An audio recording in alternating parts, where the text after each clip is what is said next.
The new iPhone SE 3rd Gen has released, powered by the powerful A15 Bionic chip. Today we're going to have a look at how 20 games perform on this graphics chip. If you're a Patreon member, you can get access to raw benchmark videos for all of these games. If you're interested, check out the link in the video description. Our first game to test is the survival horror game Alien Isolation, ported to iOS by Feral Interactive late last year. It's a 2014 AAA title. Even still, it's undoubtedly one of the best looking mobile games ever released. Contrast Adaptive Sharpening is a new feature to the mobile version of Alien Isolation. CAS makes the small signs and symbols inside the levels sharper and easier to read, while also removing shimmering and aliasing artifacts. The game contains a few graphic presets. Performance mode. This plays the game at a slightly lower resolution to achieve up to 60 FPS. On the iPhone SE 2nd Gen, you would sometimes see as low as 25 FPS in this mode during, let's say, an explosion.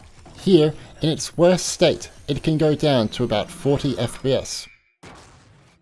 Next is graphics mode, which plays the game at a higher resolution but caps the FPS to 30.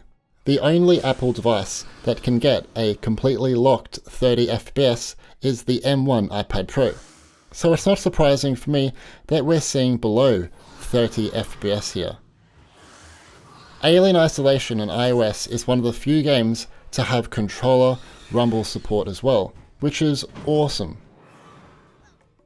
Apple showed adventure game Wonderbox on this new iPhone SE quite a bit during the Apple March event and their website.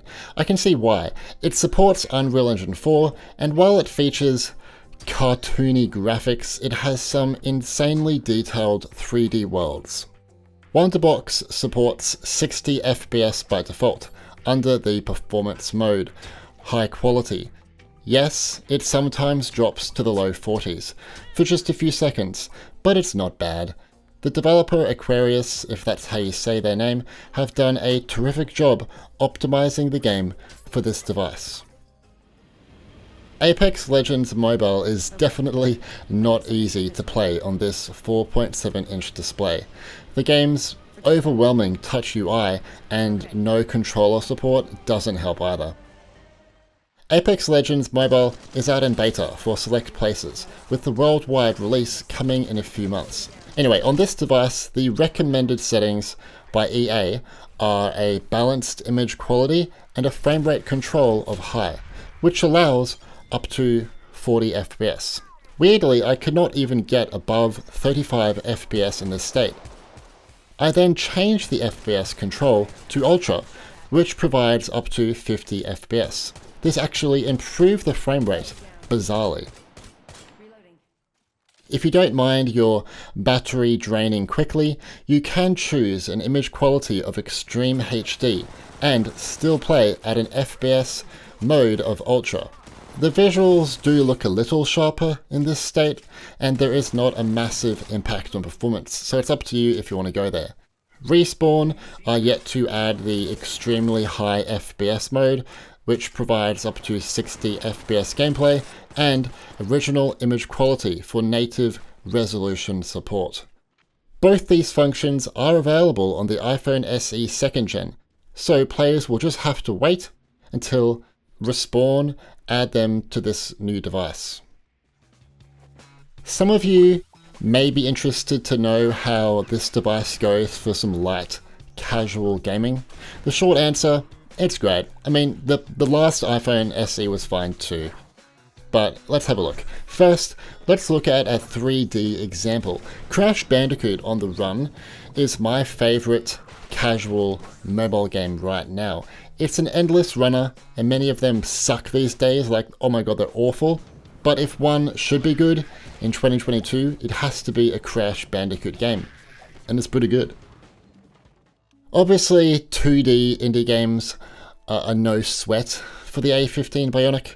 Monument Valley 2 is a wonderful little adventure game with some extraordinary level design and puzzles. It's not shocking to see it hit a locked 60 FPS. I mean, it did that on the iPhone 8 all those years back when Apple showed it, so yeah. To be fair, this game already ran great on the last iPhone SE, so you're not really going to gain anything by playing it on the A15 chip here. But if you're interested, it's the best racing simulator on the App Store. Feral have added optimization modes that you can try out. First, we're looking at Performance mode. Like Alien Isolation, this plays the game at an ever so slightly lower resolution to achieve 60 FPS. As you can see, it hits 60 FPS on average, with some dips into the low 40s. Not bad. Players can also choose graphics mode for a higher resolution, but an FPS cap of 30.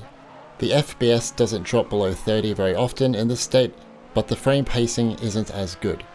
Feral also recently added controller rumble support to this game, and a free demo on the App Store too. On iPhone SE 2nd Gen and 3rd Gen, Feral Interactive have added Performance mode to their turn-based tactics game XCOM 2. This allows up to 40 FPS gameplay. It's a shame that the game can't support 60 FPS like some other high-end iPhone and iPads, and there is no graphics mode. Graphics mode is on the iPhone 11 and above, so it's strange to me that it's not available on iPhone SE models.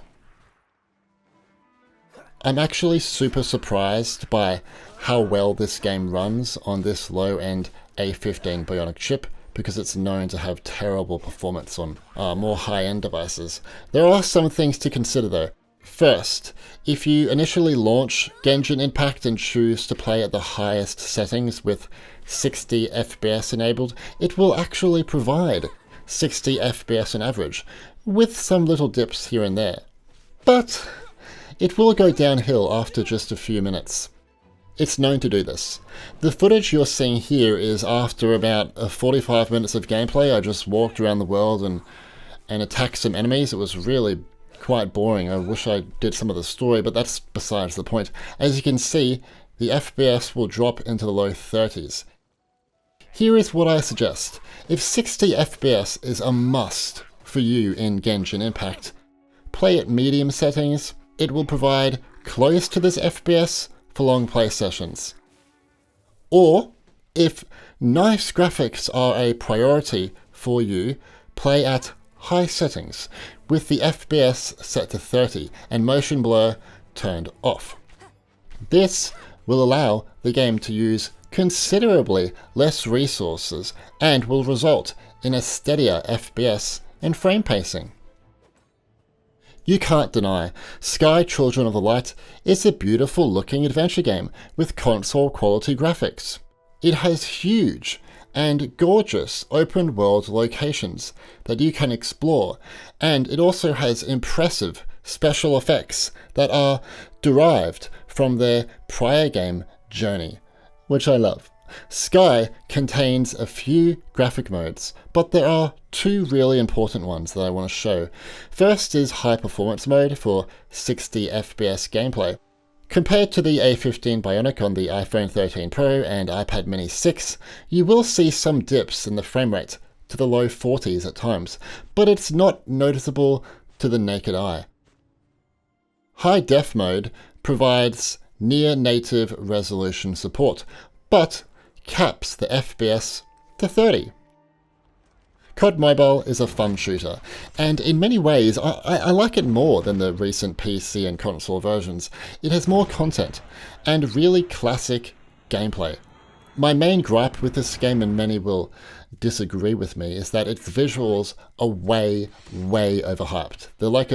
They're okay. It could look considerably better when compared to many other 3D shooters on mobile. Anyway, maybe Activision went down this route so the game can scale well on low-end hardware, so it should be no surprise that at max settings on the new iPhone SE, it gets 60 FPS on average. This ARPG, Pascal's Wager, has weird performance here. Not necessarily bad, just weird. I say this because it sees the same frame rate at medium graphics quality, high graphics quality, and extreme graphics quality, which is weird. It gets 60 FPS on average, and some dips into the low 40s at every graphical preset. I only tested the starting area of the game though, so it might be different later on. I really need to invest more time into this one, as it's a good mobile Dark Souls alternative on the App Store. The Pathless recently received performance improvements for iOS, Apple TV, and Mac devices respectively. The game still targets 30 FPS on mobile and a low quality preset by default, which sucks, but I'll give Giant Squid this. The frame pacing is a little bit better now. Only a little bit, just a little bit better, guys. It used to drop down to 25 FPS at times. Now it usually just drops to 29 or 28 FPS. There are still some big stutters when you first load up the game, but definitely not as bad. Giant Squid also recently added controller rumble support, okay, it was like a year ago, to the iPhone version of the game, which is pretty good. It's probably the best game to try out rumble on iOS with a controller for all the explosions when you're shooting your arrow and so on. It's really, really immersive, if I may say myself. Let me start by saying I'm really bad at this game. Like, I suck big time. Or I'm just too impatient to play enough of it. Either way, I first tried the game at Ultra HD graphics, which allows you to choose a maximum FPS mode of Ultra. Ultra equals up to 40 FPS. As you can see, the iPhone SE is not hitting 40 FPS. It's anywhere from 30 to 38 FPS. If you want a higher FPS, I suggest playing at HD graphics, which will allow you to choose the FPS mode Extreme. Extreme equals up to 60 FPS, if you didn't know. You'll get like double the performance with these settings, but it may drain your battery a bit quicker. Yes, NBA 2K22 or 21 on Apple Arcade is a considerably better basketball game, especially since it has more content, no ads, and no in-app purchases. But bear with me, this game is actually more graphically advanced, which is why I wanted to show it as an example of the GPU power of A15 Bionic. Character models for players are higher in detail with improved motion matching, inverse kinematics, and more noticeable sweat stains on their arms and faces. Fans in the background are individually rendered, and post-processing effects are in use from anti-aliasing, HDR bloom, and depth of field. It also has controller rumble support, while the arcade version doesn't, which is weird. As you can see, 60 FPS is the average here. At default graphics, Minecraft gets 60 FPS on average, with some light dips here and there. I don't know if this is important, but the iPhone SE 2nd Gen has only a render distance of 10 chunks. On the new iPhone SE, you can now put the render distance to 13 chunks. Despite being a super old game, people still love to see a GTA title in these benchmark videos. I doubt Rockstar will do this, but I hope they can add 60 FPS support to the upcoming Definitive Edition of this game. As most of you know, GTA the Trilogy Definitive Edition on PC, console, and especially Nintendo Switch was kind of a hot mess. I'd like to believe by the time it comes to iOS, most of the bugs and performance issues are found out. I find MOBAs really boring, so I'll keep this short. Wild Rift gets 60 FPS at max settings, which I guess is good, but it's not a demanding game. Apple claim it is, but it's not. I'll leave it at that. I get a lot of comments saying not to show this game because it's just a children's game, but I don't care. I love it with all my heart. The iOS version is actually one of the best places to play SpongeBob SquarePants Battle for Bikini Bottom, long title, with vastly improved resolutions, textures, and so on. You can quite comfortably play at epic settings and get 60 FPS fairly consistently. I wouldn't advise playing below epic, even if you can get 60 FPS more consistently doing so. This is just because the game's foliage detail looks simply stunning at epic quality. especially during this early level in Jellyfish Fields. It's so lovely. I will note there is noticeable texture pop in here if you look far into the distance in some stages. This is sadly the same case on other iPhone and iPads, but I thought I'd point it out. There isn't much to say about this one. It's perfectly playable at high settings and gets 60 FPS on average. Rocket League Sideswipe is not nearly as demanding as the PC and console version, which isn't really that demanding either. This one is taking on a more 2.5D side-scrolling perspective, and the arenas are much smaller. It's a wonderful mobile conversion with some simple touchscreen controls that work really well, or you can play with a controller during matches. Finally, our last game to look at is Asphalt 9 Legends. Apple loves showing this game during their events. They show it all the time and I get so sick of it. Can't they show something else? It's a good game, don't get me wrong. It's just, they show it all the time. There's other games to show, guys. Anyway, many of you love it too, and I love it as well. Its performance, while not amazing on this device, is considerably better than a few years ago on other older iPhones. It used to only target 30 FPS and had notoriously bad frame pacing, like really bad. Now the game supports 60 FPS on new iPhone and iPads. I think Gameloft need to go and grab this device with their hands and improve it a little bit in the visual and performance department, but overall it's still passable performance if you're interested in the game.